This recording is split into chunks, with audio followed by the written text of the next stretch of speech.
Hey, my name is Vivian with BP3 Arenda, and I'm going to share a message from the Shine book, a Pleiadian message to awaken your true purpose and power. And it is message number 56, The Emerging World Part 5. And I know it's been a while. I have just been doing other things after my kids go to bed, sleeping or playing Fortnite, cleaning.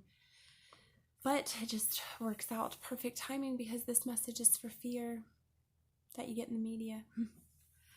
We have so much to say about what lies ahead. We want people to be ready and to understand what they are getting into. Many people will find it both interesting and frustrating to live in a physical world with two dimensions as well as the non-physical dimension. Most people will find that scary and hard to understand and will simply switch off the higher physical dimension and choose to live in fear.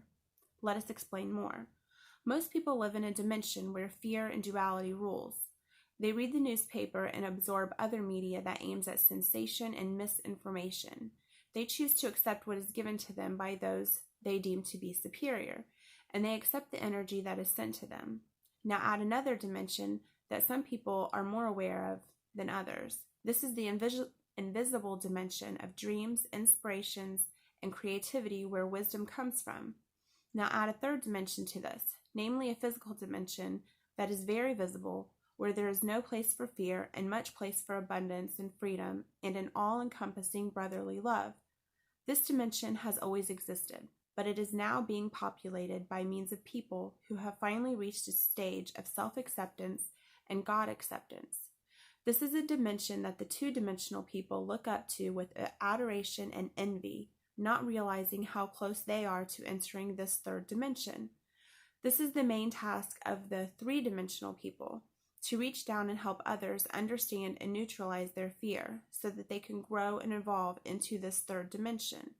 Their biggest fear is the fear of losing those they love, and that holds them back. They don't realize they simply open a new door, walk through, and then hold the door open to their loved ones to follow them. They see the transition as a moment of loss because they are stuck in the one-dimensional fear of death. This is a personal Mount Everest, even for those who claim to be aware of the continuum of life from death to life to eternity.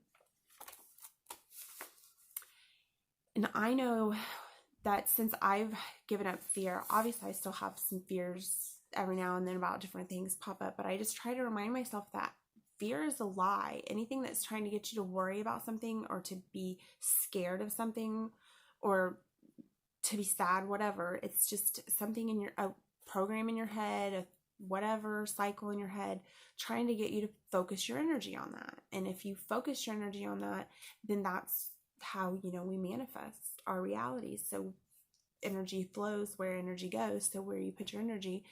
And I know a lot of people think like, well, why do you talk about the negative stuff and the bad stuff if you don't want your energy to go there? And I don't think that me trying to spread truth, at least this is my opinion and my belief, is I don't think me trying to spread truth to people is me focusing my energy there, because I know where I stand in it. Yeah, it sounds kind of scary sometimes when you think about the different things going on and whatnot, but I just choose to believe in God. I believe, to have my faith, and there's a purpose that I'm here, and I'm not going to be taken out until my purpose is served. My family's not going to be taken out until their purpose is served, and that's just how it is. Obviously, I understand that accidents happen maybe sometimes, but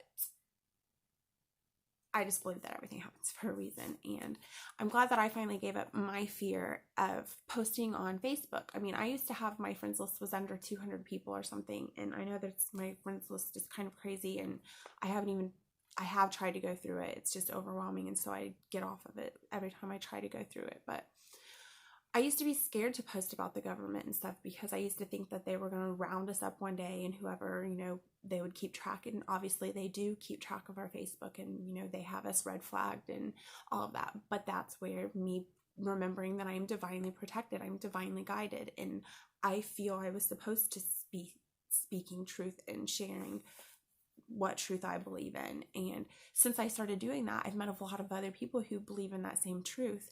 And, I just think that if people would stop being scared of everybody's scared of everybody else, everybody's scared they're going to catch a disease, or they're going to get sick, or they're going to get with somebody or be around somebody that's going to rob them or hurt them, or I don't know. There's so many different fears going on.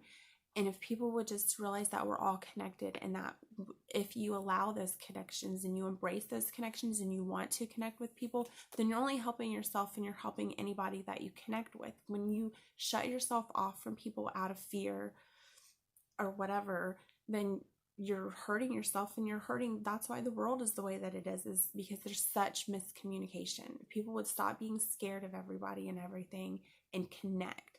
I mean, just think like neighborhood watches. I just read an article about, I didn't read the article, I seen the headline about these people working together to find this car for an Amber Alert. And, you know, they saved this kid. And it made me think about, you know, like if everybody worked together in neighborhoods and whatnot like that, you wouldn't have crime and stuff like that happen. And the more people that you have looking out and wanting to be good and love and help and understand and not fear and judge and condemn and all of that stuff, you would have less of that and less and less and less. But you know, you watch the news and they tell you all the bad stuff, so then it makes you just be scared. And once you want to just stay in your house and protect your kids, not let your kids go anywhere. And I definitely, you know, have lived that life. But I'm just thankful that I started not caring about what other people thought about me and what I posted on Facebook, because if I would have stayed in that fear base where I was scared, then I would have not met a lot of you guys. And I know that I haven't actually met, but I've connected, and that it's encouraged me. And I hope that somehow I've encouraged other people. And I know that we all learned from each other, and that's how truths are spread and puzzle pieces are picked up, is people connecting. And maybe the people that are like-minded like me and think and believe the same things, there's not a lot of them that's like in the same community and that I talk to and see or anything. But instead of us living in a community together, like actual houses, we live together on a social media community, and that's how we're helping. And people want to say like, yeah, it's not going to be time for them to wake up until it's their time to wake up. I do believe in divine timing. I believe there's a time and a purpose for everything, but it doesn't mean that we can't try. We can't plant seeds and truths, because I think that if I would have known the things that I know now 2 years ago, 3 years ago, 4 years ago, would I have woke up sooner? Would I have started changing my life sooner? Probably, maybe not. I don't know. But I can just hope that any knowledge that I learn, I would want to share in hopes that maybe it would help one person. Thanks for listening to the message. I didn't mean to add all of my 2 cents. I guess I haven't talked on here for a while, so I was making up for it. I'll talk to you next time. Bye.